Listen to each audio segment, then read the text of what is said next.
11th of the 54th. I'm Garrett Brown. I'm Preston Brown. We're grateful to have you join us on our show today. And today we have with us Emma Meservey, and we'll let her introduce herself. So my name is Emma Meservey. That is my maiden name. I am daughter of John and Jane Meservey, and they are American citizens that had moved to the BC Alberta area back in 67 and near Taylor. So yeah, I have lived most of my life north of the 54th. Yeah, thanks for coming on the show with us, Emma. We are really excited to talk to you. We talked to your mother first and also to your younger sister, Jessie. Do you have some early memories of the Peace Country? Because you were born and raised there. Well, the Peace Country, so my earliest memories, of course, are outside of Cleardale, Alberta, which is on Highway 64. And that's right near the BC border going towards Dawson Creek and Fort St. John. The closest real town that we had was Fairview, and that was about 45 minutes. But of course, that felt like forever as a drive back when you were a kid. Yep. So on the farm, there was us 5 kids and mom and dad, and I'm the middle of the kids. So we lived there until I was 11 on that side of the Alberta border in the Peace area. And then after that, my parents split, of course, divorced, and my dad went north of Fort St. John to between 101 and Pink Mountain, called the Gundy area. Now it's called like the Township Road. And then my mom moved into Fairview. So we actually had split custody between those two. So we got to see each parent for a year at a time on different sides of the border in the Peace area. So we traveled along the Peace all the time. Some of the earliest memories, of course, are at Cleardale. We grew up on the farm and we had cattle. We were the youngest ones. There was us 3 younger, and then my 2 older siblings, James and Kim, really helped Dad on the farm a lot, where us kids were pretty little still and not much help. We were pretty good at wrecking stuff and making a mess. Our dad's shop was our favorite play place, or the rock piles, which we were not allowed to be in. Obviously. If it's dangerous, it's more exciting. And where we spent most of our time. Yeah. So, well, weather is always severe out there. We didn't get the graders out as often, probably as closer to town. So when Mom drove bus, but of course she drove to Worsley, probably so she didn't have to take her kids on a daily basis, because we were pretty crazy, wild kids. I don't think we wore shoes until school time. We played outdoors 24/7. We didn't really have a TV. I mean, there maybe was one station on the TV. So we didn't watch TV a lot. And Mom and Dad had a record player. Of course, they had different choices of music. So if Mom was there, then it was one type. We loved ABBA. Yeah. You could see that about Jane. Yeah. And then my dad, John, loved, of course, country, old country. He loved Chris Christopherson, Johnny Cash, the Outlaws, of course, Merle Haggard. And so all those songs, I mean, that's what we grew up with, sitting around the kitchen table. Neighbors, that's what I found always about the Peace, and still today, is that we are very neighborly. So people will come from miles around to visit around a table with a cup of coffee or a drink. Yep. And they would talk weather, they would talk politics, they would talk farming, and they still do that today. And I mean, they did it 40 years ago, and they will do it 80 years ago, and they'll do it another 80 years from now. Yeah. So the kitchen table was the life of the home. And I found that in every house in the Peace, that's sort of how it works. The neighbors would always gather around a table.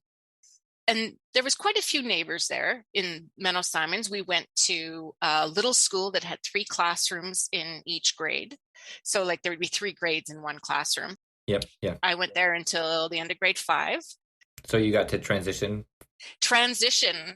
Like from one classroom to another while you were there?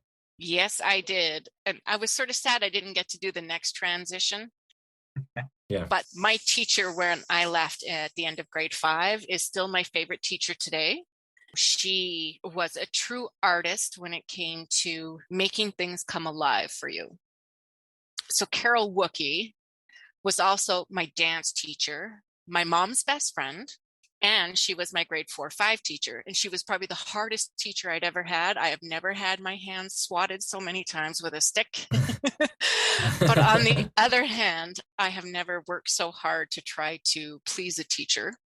And she made things come alive. She gave me my love of books, which I'd already read everything in the library by the time I finished grade 5 there, I'm pretty sure. But she could read a book and do every voice. The Hobbit is the thing that sticks in my mind the most. Good one. And then when I seen the movie, I didn't want to see the movie because I was scared it would disappoint me because it was not Carol. Well, yeah. And Gollum was her. I actually, on the Christmas letter to her, I told her how much she actually made Gollum come alive because that was who it was. It was amazing. She let us bring the pond into the classroom for science. We had kiddie pools set up and we would go out to the sloughs and the dugouts and bring all the stuff in, and we had frogs in there all the time. Man, your school sounds like a lot of fun. It was a lot of fun. And because you were learning each year, you were learning what the grade 6ers were when you were in grade 4, but it just rotated around. So when we moved, it was difficult the first time because there's a set curriculum. They didn't have 3 grades in the classroom. So we were learning things, I think the first year that I had already learned 2 years before. Yeah. So school was a little boring after that. Yeah, I remember when we lived in 101 that at least my older brother and sister Travis and Lisa and I attended that school there in 101 for a bit. And it was a 2-room schoolhouse that had K through 4. And then in the other room was 5 through 8. And I remember, being there in kindergarten and grade 1 and listening to the teacher teach the grade 3 students and the grade 2 students. It was quite different than when we moved to Grand Prairie, and where instead of having 3 grades in one classroom, you have 3 classrooms for 1 grade. Great. Yeah, it's daunting. Yeah. And it's a little boring because even if you're younger, you're still learning and picking up the things above you. Yeah. That's cool. When we moved with Dad, we didn't live at the farm full time at the ranch. There was no way to get to school. So we lived during school year just outside of Charlie Lake the first year. And so we went to Charlie Lake School, which was an adjustment. It was, they had like 2 classrooms per grade. So it was a lot bigger. We probably would have preferred to stay at the ranch. What kids want and what parents know we need are 2 different things. As kids would never want to leave the ranch. But I think Dad knew that he was not disciplined enough, or us, to do homeschooling yet. And we probably wouldn't have done it. We were literally getting wilder every year that we went to the ranch. Left very much up to our own devices a lot. And as adults, we gather a lot and wonder how we actually lived and made it through. Because we did things that as an adult, we would never think about doing. Even as a 20-year-old, I don't think we would have thought about doing some of those things. Yeah. We did the shingle roof on the cabin, and I couldn't tell you what degree that slope is on the cabin, but there's almost a 12-12, if I remember. It was pretty steep. It was very steep, and we would do it in the wind with no tie-offs. We would just climb up on the roof, and Dad would be off haying for a couple of days over at Shiloh, and that was our job, was to roof. I mean, we've probably fallen off a couple times. Yeah. Are you afraid of heights now? I am afraid of heights. Yeah, I mean, I remember even just being on my childhood home outside of Grand Prairie. If I was not on the tin side, which was really shallow, if I was on the other side, it was terrifying because you never know. It looks so scary, even 20-foot drop or so. It's a pretty big drop. It's a long drop, and literally there's no one out there. Yeah. I mean, the one time we probably thought we needed an ambulance, of course, Dad was not at the farm. The Gannons were over, and they had actually bought a quad. And Dad, we've never owned a quad, never owned a skidoo. So, and they would always come with their horses, and we would always go on horse trips. But they brought 2 quads this one summer, and the Gannons and Dad went quadding.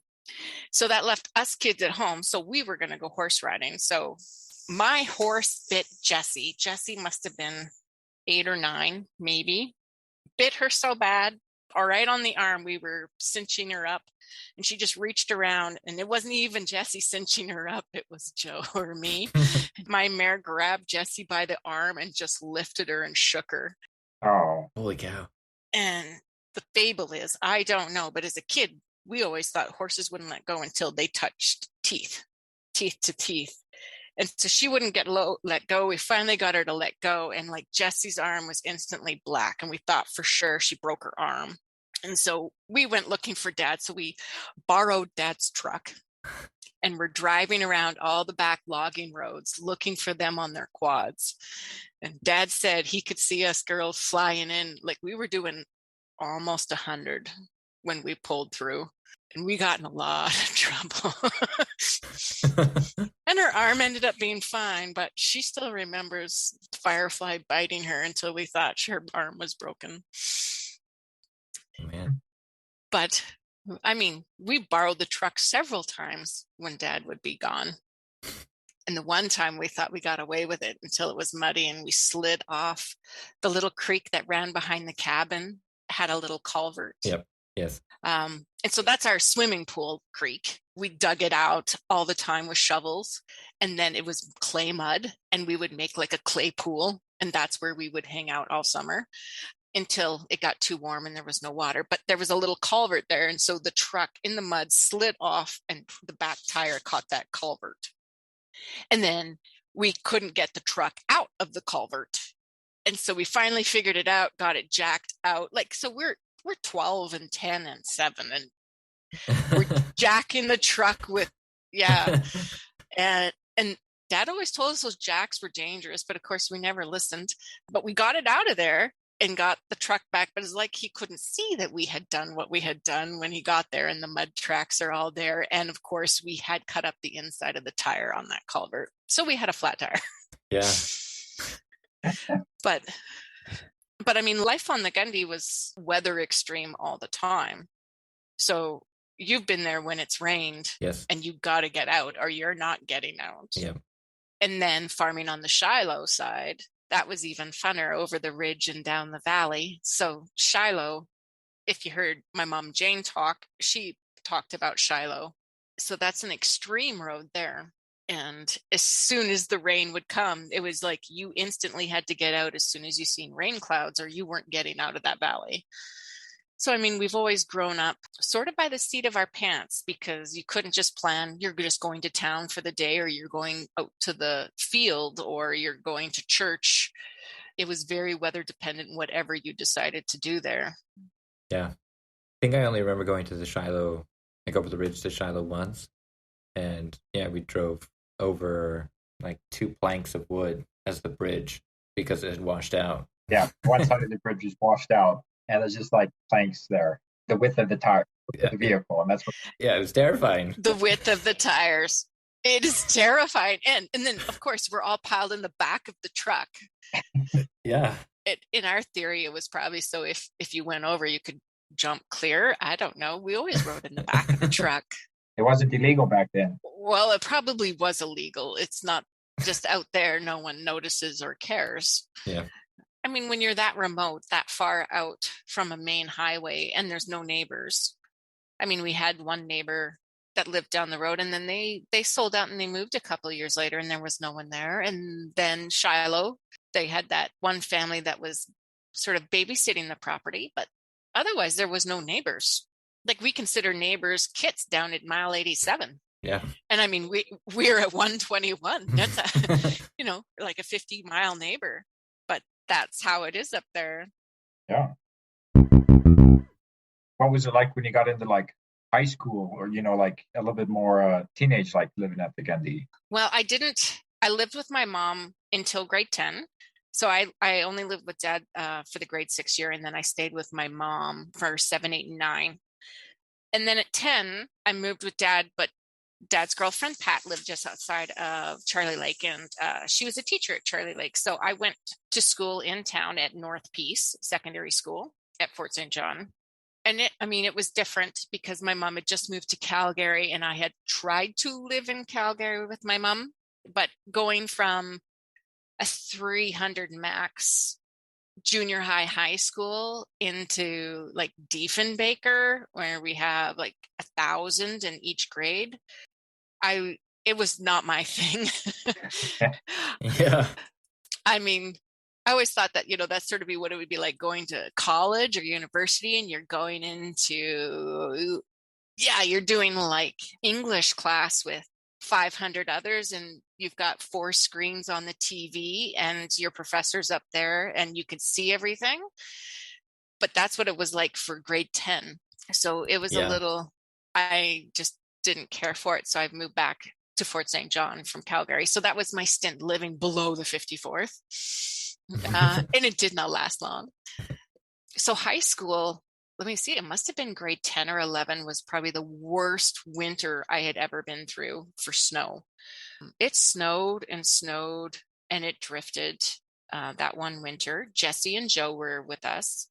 And I remember that we were snowed in for over a week before they could get down our road. And they weren't coming with graders. They came with cats because that's how deep the snow was. The snow was like the banks, when they plowed one square path straight down it, were probably almost 16 feet deep. Like I'd never seen anything like it. And like you see it on TV sometimes or on a Facebook post, but this was the reality that we had lived with outside of the Charlie Lake area near Montney.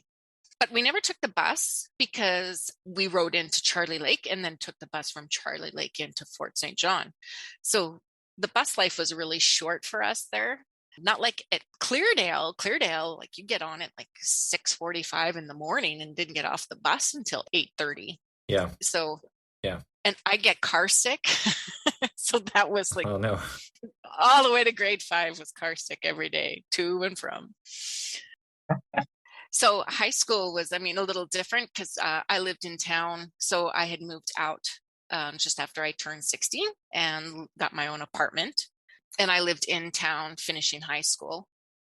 So I didn't go to the ranch as much. If I went up to the ranch, it was on my pleasure time. Like that was me going to see my dad or help out. And of course, I was always conned into something.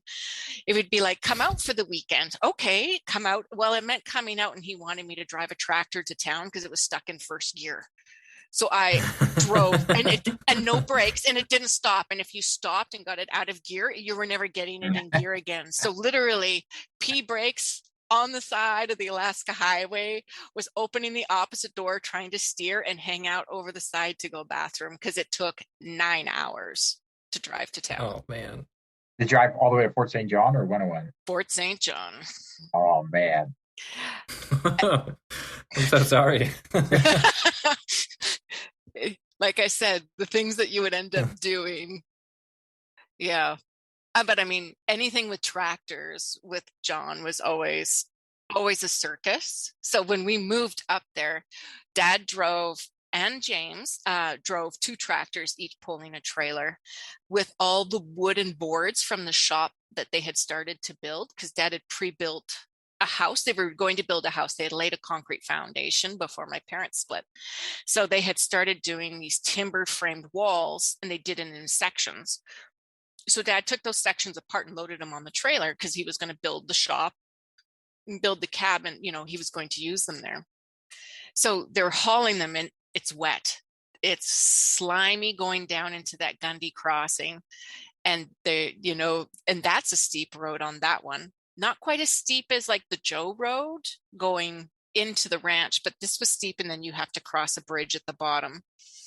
And they're all switchbacks. And as a kid, we loved the switchbacks, but not when it was raining, especially not with a tractor and a trailer. And James was like, I'm not doing it. You can't make me.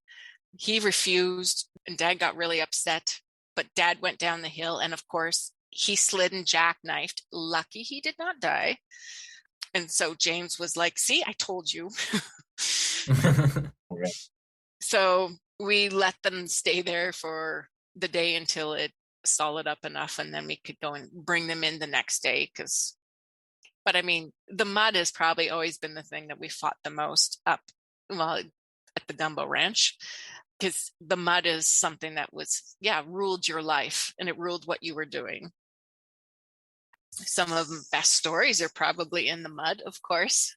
And now I still love to mud drive. And of course, no one thinks that we should do that as girls, but we love to do mudding. And going to the ranch still every time makes you feel just like a kid again. As soon as you cross that road off the highway, Yeah. you're home. Yeah, that's true.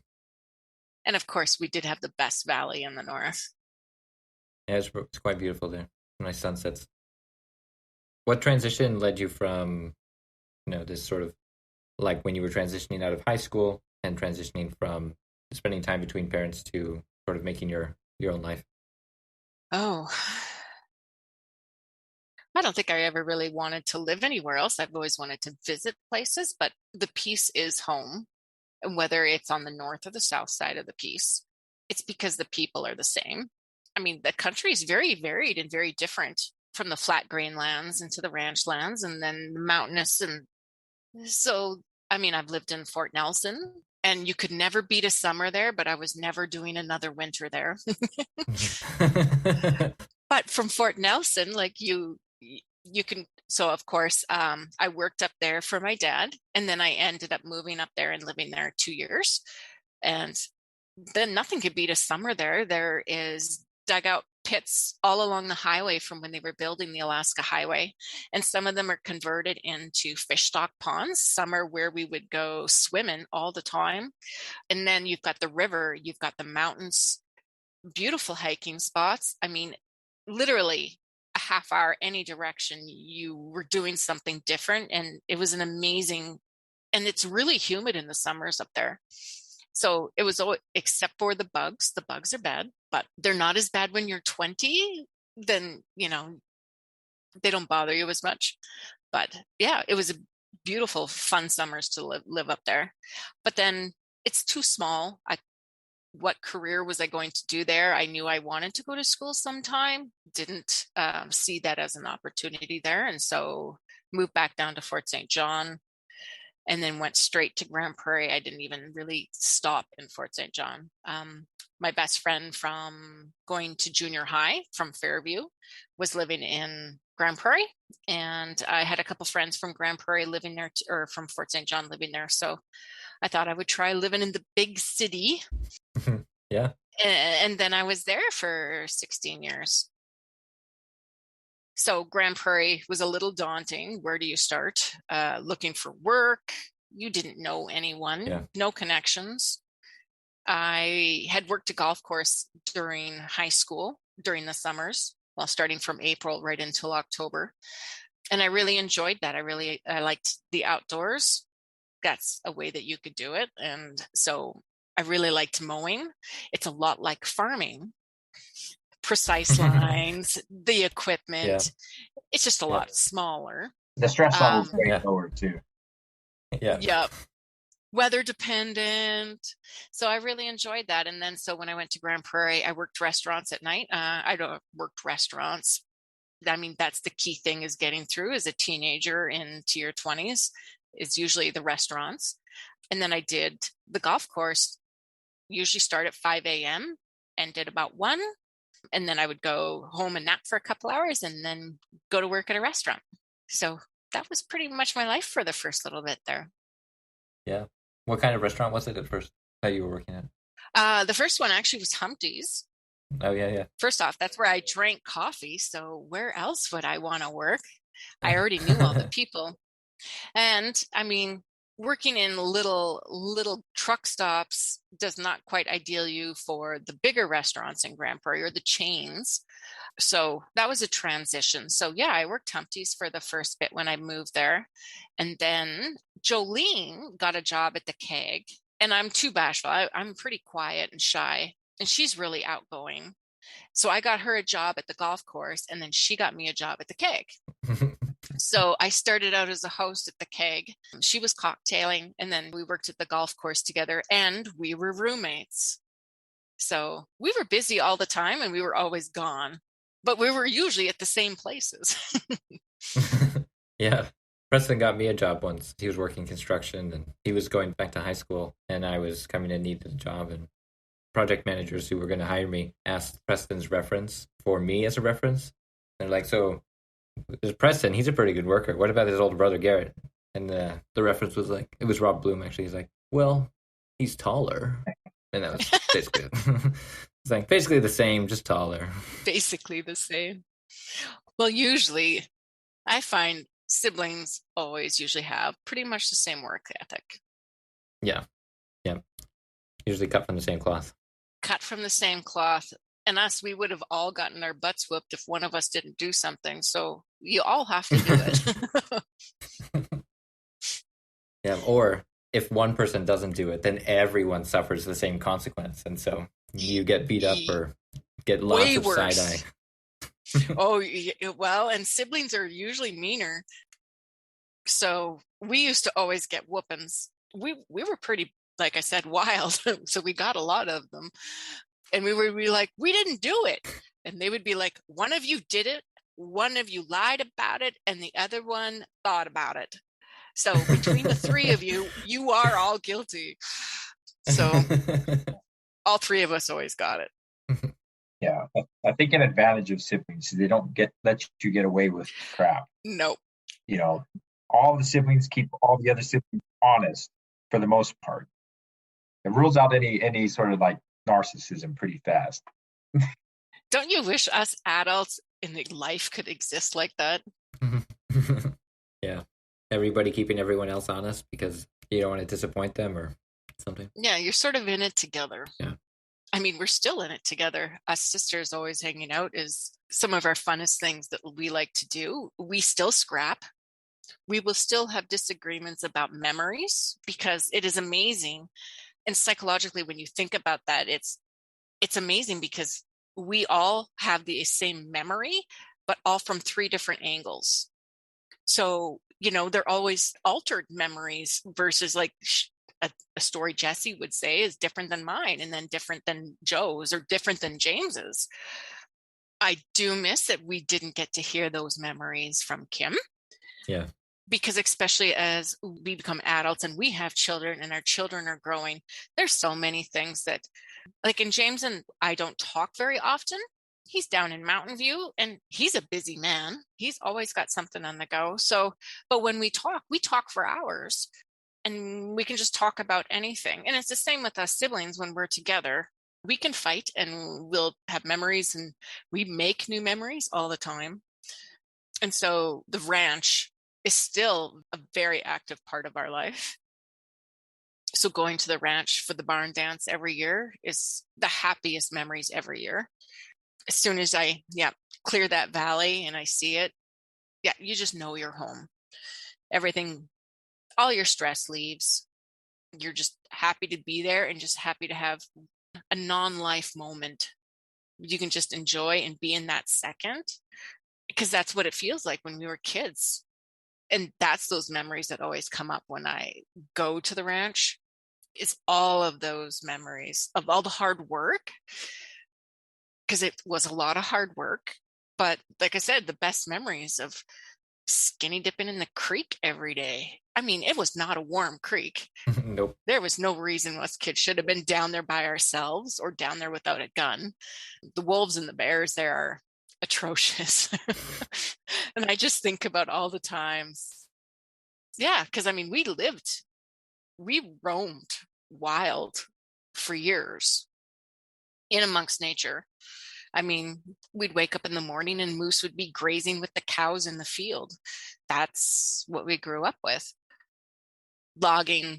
Horse logging on the hill and bringing the logs down to build the cabin and work on the shop. And I don't know, peeling the bark off the burnt trees was probably the funnest thing I did, that year. I hated it doing it, but it was also one of the funnest memories, especially when that cabin went up and you got to see your hard work. Yeah, there is really something to be said about the feeling of looking back on something completed after a lot of hard work. It's really satisfying. Feel like you created something or feel like you've really beaten nature to put it there or to go back. Beaten. It's different. Yeah. Well, I mean, like you were saying, like there's lots, the weather, the rain, all of it. And then you build this, like, I mean, you could say you build this edifice, even though it's just a small relatively small log house, but once you're inside and you've got the heat on, it's cozy and it's nice. And I mean, it was big to us as kids. I mean, we lived in that little 12-foot scamper trailer while we were building it. There was 5 of us in there at a time sometimes. The 24 by 24 cabin felt pretty much like a mansion. Yeah. And it had a loft. Yeah. But I mean, that first year was probably the hardest and the scariest. Dad worked out quite a bit trying to, make money so we could clear land and build. And so, I mean, that first summer, James and us girls lived there, and we had that little scamper up on the hill. We had pulled in a little log cabin that we had made. It's an old bunkhouse from the farm in Cleardale, but we had chickens in there. We brought chickens. Well, let me tell you, grizzlies have never seen chickens before. Chickens that do not fly. So we had every bear there that you can imagine, and they loved them. They thought they were the funnest things. And I remember as a kid, being terrified, but now as an adult, some of it's sort of funny, even though it was still scary. Some of it's funny because a bear would almost laugh. You could hear their humor of finding this little critter that can't get away from them. And then, of course, we're supposed to protect them. They were all gone within weeks. There was what do you do when there's 4 grizzlies chasing chickens around and you're like, nope, not leaving the camper, not going to do it. Sometimes I reflect on the wolves from the Pink Mountain area that they took down to Yellowstone to help with the deer problem, and then they got the wolf problem down there. Those are good surviving wolves. They survive well. And well, the wolves have never really had a problem surviving. There was just nothing there to compete with. I think you're right. Looking back, it probably would have been pretty entertaining to have a more distant view of watching grizzly bears play with chickens. Oh, it was we were pretty terrified, though. I mean, yeah, that was a little bit more wilder for us than we were used to at that point yet. Of course, it only just got wilder, and we became more accustomed to it. You start blending in, matching the wildness. Yeah, mud baths, wild children. We didn't have running water. We didn't have electricity. Yeah. So, I mean, we had the wood stove in the cabin when we got the cabin up, and then we ran propane for the stove. We didn't get a fridge until after I was an adult. So, I mean, we had one little propane lamp above the door, and then we converted it to solar panel energy down the road. But we didn't waste a lot of it because, I mean, we didn't know the next time we were going to town for propane. So, I mean, the stove, we cooked a lot outside, but I mean, we could cook as a kid anything in a cast iron pot. We made bread all the time in the cast irons on the stove. Of course, our diet was pretty starch heavy. We didn't have a fridge or a freezer, so a lot of canned meat. And a garden was a little hard to grow up there, but Dad really enjoyed gardening once he got a bit older because his mom was an amazing gardener. But I mean, even milk, we had to buy in the little 1-liter cartons that had long shelf life.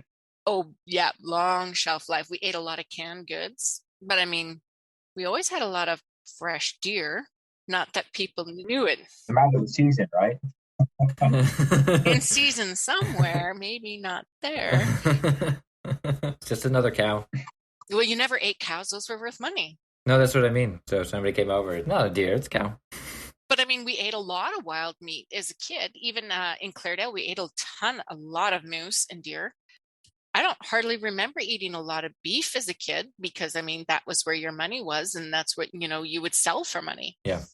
But I remember at that kitchen table where all the neighbors would gather around. Yeah, neighbors would gather around when you brought a moose home and there was a moose on the table in the kitchen. And Mom and Dad could butcher like nothing. And I was too young to learn much about it. So as an adult trying to learn it, I am a little bit more queasy about it. I'd rather shoot an animal with my camera than with the gun. Don't get me wrong. Yeah. I'll still shoot coyotes because coyotes need shot. But that's because I still have cows. But yeah, I'm not the big hunter. But I don't remember eating beef, until I was much older. But some of the best hunting trips, we never fired a shot. but it was amazing when you got to go hunting with Dad, because he usually didn't have the patience for us because we talk too much. 3 girls. Yeah.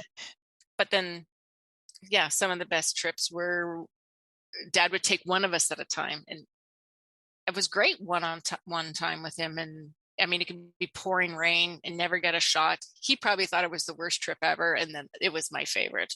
Just riding in the rain and chatting, or just enjoying the silence and the views, riding on the cut lines. Yeah. I remember him complaining about his glasses and his scope. He's saying something about he'd go hunting and he have his glasses on and he couldn't see something, and he'd take his glasses off and he couldn't see something else. He disliked the getting older and needing the glasses. Yeah, I think so. Were they reading glasses? Yeah, they were reading glasses. Yeah. But and that's probably some of my favorite memories of Dad, is like sitting at the wood stove in his chair, and he would always put his wool socks on that front little piece on the wood stove, like on the damper, and he would sit there and he would read. And so Dad loved to read, and he read most winters. So I mean, he actually one winter got almost all the way through the dictionary, the encyclopedia set.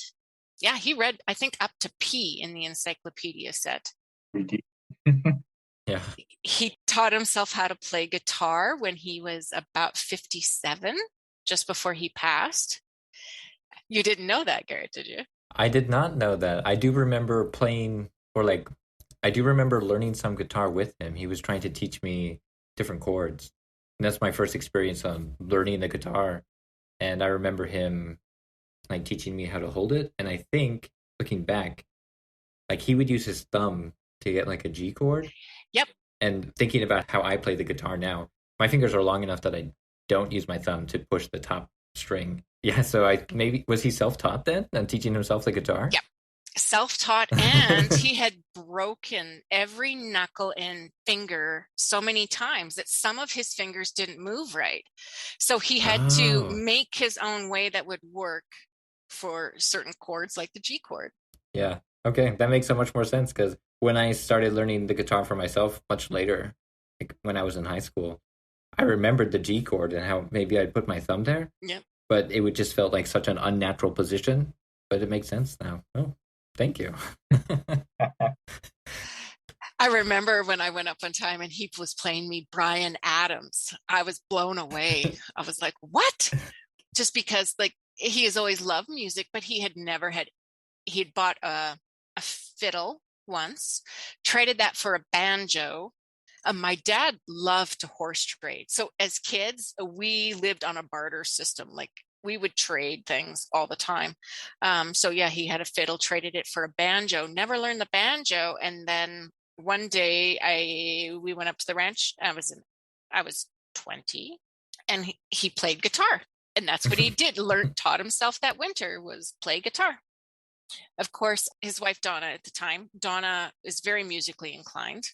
And so she probably helped him assist him, because if you know anything, most of us Missouri's are tone deaf, like couldn't carry a tune in a bucket. And we all love music and we all love to sing. You just can't handle hearing us do it. But yeah, so up there it was pretty remote, but we would spend our time reading a lot, especially in the winter. I mean, it was dark early. And cards and board games. We played a lot of cards. And I mean, and coming from the States, I think that, and we played a lot of cards that were different than Canadians played. So pinochle, we played all the time. That was something that we played, and no one had heard of it up here. We couldn't play pinochle with anyone because no one knew how to play it. They played canasta, or they played rummy, or poker. We learned poker pretty young too. Lots of different kinds of poker. Lots of different kinds of poker. But I mean, pinochle is still our favorite thing to play when we're together. And of course, we can't play with other people. No one knows pinochle. So we have to wait till the siblings get together before we can play pinochle, or with Grandma Jane. Yeah, I definitely remember a lot of card games too, up in the cabin. Lots of time spending playing with cards, learning how to shuffle. We were shuffle pros. Yep. Yeah. learn how to do the good. Do the bridge back. Yeah. Yeah, but it was when I was younger. Looking back on it now, I could never get the bridge. It's very easy for me now, but looking back, it was probably because I just didn't have the dexterity yet developed in my hands to get the shape, or my hands were too small because I was a child. Well, small and not strong enough to do it. But of course, like you can't tell anyone they can't do something. Yeah, no. Actually, and that's probably one thing that we gained is do not ever tell a Missouri they can't do something, because that means we're doing it. And probably our spouses can take advantage of that. Because yeah, that's the thing is like, as soon as you tell us we can't do something, we're like, oh, really? We can do whatever we want. Yep. And I mean, and we still do that as adults. So, I mean, I ran restaurants probably for about 15 years. So at the Keg, I started, of course, as a hostess, and then I moved up into cocktailing and serving. And then I moved into bar manager, and then into operations manager with the owner as the general manager there. So I ran that until 2009. And then I got an opportunity to open my own restaurant with some partners and be the operating manager to be the general manager. So we opened Rick's Grill in 2010. So of course, not very many women were running restaurants. Actually, at the Keg, I remember going to general managers conferences, and there was 3 of us in 120 stores that were females. Wow. So even though it's heavily female-based stores, like restaurants are very female-based, usually for servers and hosts, but it's still a man-run business. So that was interesting. And so that's what I did, was run Rick's Grill for a few years. Of course, time moves and time changes. And then I ran another restaurant called Township 71. But of course, the oil field market had dropped out then, and I had just finished a second reno within 5 years. So our debt load for me and my partner were too high. And we decided, before things got worse, where we knew it was going to go with the oil field going the way it was in Grand Prairie. So we decided to close down. So at that point, I didn't know what I was going to do. I went back to school, started my Bachelor of Arts psychology. So I finished my first semester. Well, I started my first semester, and my sister Jo called me. And they had just really gotten, her and her husband Hugh had gotten really heavy into Angus cows. They'd always had some, but they really went full out. They bought 750 cows. Oh, A lot of beef. They go from 50 to 750 within, I think, a year and a half. So she would be like, oh, we're processing cows today. Could you come help? I was like, yeah, but Jo, you know how long it's been since I've done that? Like, I don't know what I'm doing. Oh, it's easy. Okay. So what started out as like going to school full time from home, because I did it all online, and then just going out once in a blue moon. It was going out 2 days a week, 3 days a week, 5 days a week. So next thing you know, my school had dropped off, and I was full-time working at the farm for Jo and Hugh, farming. And I was never the farmer as kids. Like, I was the housekeeper. I cooked and I cleaned and I did, the chores for us. Jolene was the farmer. Jolene was the rancher. I don't even really remember driving a tractor too much as a kid. I remember driving the truck, but I was not the farm kid. Even though we were wild, I was not the farm kid. So it's not until in my 40s now that I have really sort of brought back my childhood. And yeah, my partner Mark and I, we ranch, and it's almost like a back to childhood. And sometimes I catch myself doing dad things all the time, or mom things. Oh, be careful. Be a little careful about the dad things there. Grandma doesn't will. Well, yeah, you definitely, we have the traits of our parents, as much as we always say as a child or a teenager that we will never be like them. Yep. And then when you start to have kids, like Garrett, I'm pretty sure you probably caught yourself saying something that your mom or dad used to say. Yep. Yep. I have. Yeah. And so And us siblings, when we're together, we'll be like, oh, that was such a Jane comment. Just how we say something. I mean, us three girls are still all living in this area. We've never really gone too far. And I think if we could get James and Debbie to drink more from the Peace, maybe they'll stay, because they always say, once you drink from the Peace, you'll never leave. I can swear by that because I never go too far from it. I mean, even at Elmworth, I'm still not that far from the Peace in any direction. Yeah. Yeah, you'll have to bring him down a bucket of water. Not tell him what it is. We'll trade. Best water you've ever had. I'll trade for some mozzarella. That would always be amazing. So, Emma, how do you feel that living in the Peace has influenced your outlook on life? So I know it's sort of a big question, and I know that the places that we grow up and the spaces that we live in influence how we see things, but do you have any feelings on how the Peace Country has influenced you? Well, I think that we always have a can-do attitude. I mean, especially in the rural areas, we take care of each other because we have to depend on each other. Yeah. It's a lot different than in the cities. You might not know all your neighbors in your apartment, let alone everyone on your block. And out here, I may not know a neighbor because, I mean, especially since, I mean, as a kid, the farm was a full quarter. It wasn't very often someone had an acreage. So as time has progressed and changed, so the farms, you know, now instead of someone on each quarter, now one farmer may own 6 quarters, and they've turned the original farmsteads into acreages. So you may not know all your neighbors just because people still work in town or they work from home. You don't get to see everyone in the community basis, especially with COVID. It's altered some things, but we're always the first ones there when someone needs a hand. And you're always the first one to line up when someone is in trouble and they have to depend on you. We had a fantastic neighbor here who was diagnosed with a very aggressive cancer, and he was the breadwinner of the family, and he'd already been in the hospital 6 months before they found out what was going on. So everyone gathered around, and we did, even in the middle of COVID, we did a Facebook auction, and we raised, just in our little community, word got around, and I mean, we raised $47,000 to help them with their mortgages and their bills and to take care of them so that they could actually just work on trying to take care of him. But that's what we do out here.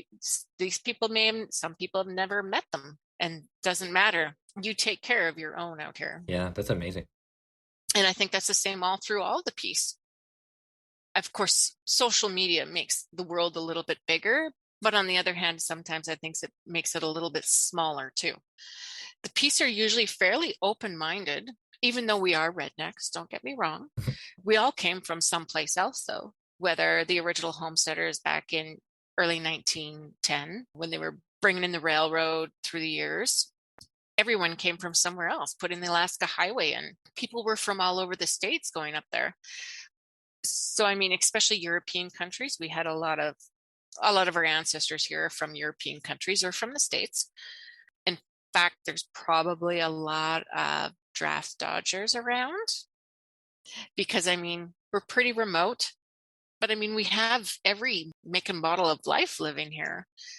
And I think because we have to depend on each other, I think that we are a lot more open than maybe some other areas that are rural or as isolated. I mean, like I said, we could be real big rednecks, but we're usually really open and wanting to greet people in. The last few years, it's been a little harder. COVID has made things tougher. We don't meet with our elderly like we used to all the time. We can't gather. Yeah. So potlucks, of course, are the staple of any rural area. If you could have a potluck dinner somewhere, you know everyone's coming. Yes. Our little community halls out here, the community halls in the schools used to be the blood life of every area. As a kid, some of my greatest memories of the Cleardale School are still, we used to hold, I don't even know the names of what we would do, but instead of everyone going trick-or-treating door to door, they hosted the hugest Halloween party there and everyone came there. And then all the people would hand out candy there. Because I mean, you would literally drive for miles and miles to go to your neighbors to get candy. That's one neighbor. Like, Yeah. it just, so we used to always gather at the school and then do the parades there and, you know, win best costume, do bobbing for apples in haunted houses. And so we had a very creative school, very theatrical based. And I think that had a lot to do with karaoke. We did a lot of musical theater in school and always put on performances. So the school was definitely the lifeblood. And then when we moved up the highway we didn't really have a hall or anything up there. There was no neighbors, but we spent a lot of time with Pat's family in Upper Cache, and they had a hall. And that was like the highlight, was going to the hall dances and getting to see all the people, and you could greet and everyone would talk and hang out. So I think that's probably why it's probably been like COVID's been very hard on the rural areas, is it's taken away their sense of communities. Yeah. But hopefully it's coming back. I mean, they still gathered at the kitchen tables. You couldn't stop them if you tried. That's true. That's true. It is something else when you take that step back from the hard manual labor that you're doing and just sit with friends and chat or have a good time, and you really get to like take your boots off and rest. It's a lot different than standing up from your Zoom meeting and going to your living room to watch Netflix. I spend a lot. Yeah. I spend a lot of time with the screen, and it's not ideal. No. Yeah. It's so much better to be there in person. And I mean, being in Toronto, it's been hard too, right? It's just different kind of hard because it's not as much of I mean, I want to be with people. I do. It's great. But it's most of the time I feel like I'm trying to avoid people, and it's it's a bit more stressful that way. It's like when I have to go into Grand Prairie now. It's like, oh, traffic. Yeah. I don't like traffic. I mean, my idea of traffic out here is the 40 deer camped on the road that don't want to move when you want to drive somewhere. But yeah. That's definitely different living in bigger cities, big metro areas. Just got to share everything with everybody. So we're coming close to the end of our time here. Are there any other questions that you want to ask, Preston, or any other final thoughts you want to share, Emma? I don't have any final thoughts or questions. I really enjoyed the stories that I've never heard before. Me too. Thanks, Emma. Oh, you're welcome. We all have stories. People's stories are great. Everybody has a story. Yeah. Well, I've enjoyed coming on and talking to you guys about some stories. And of course, if you ask my sisters, they're probably the same stories, but just different. Jesse definitely told us the one where James didn't want to drive the tractor down the hill and your dad got it stuck. She told that one, but it's a slightly different perspective. So it was great to hear it. Well, might have to ask Jolene about that too when we get her on. And I bet she'll remember it, and it'll be a little bit different too. Yeah, we'll have to subtly ask it so it's not to spoil the memory. Yeah. You might have to ask her about why she was called Crash. Oh, I'll make a note of that then. Yeah, Emma, we can't thank you enough for the time that you've spent with us here, sharing your stories. We really appreciate it. Well, I've really enjoyed sharing them with you. Thank you for listening. If you want to email us feedback, ask us questions, or write in a story for us to share, you can email us at lifenorthofthe54th@gmail.com. We would love to hear from you, love to hear your stories. We'd love to have you on with us. So Emma, thank you. Thanks for taking this time, and thank you so much for, I guess, being family. Literally being family, but, being family to so many others too. Thank you for having me. Thank you so much. Yep. We'll see you around. Take care, Emma. Okay. Bye.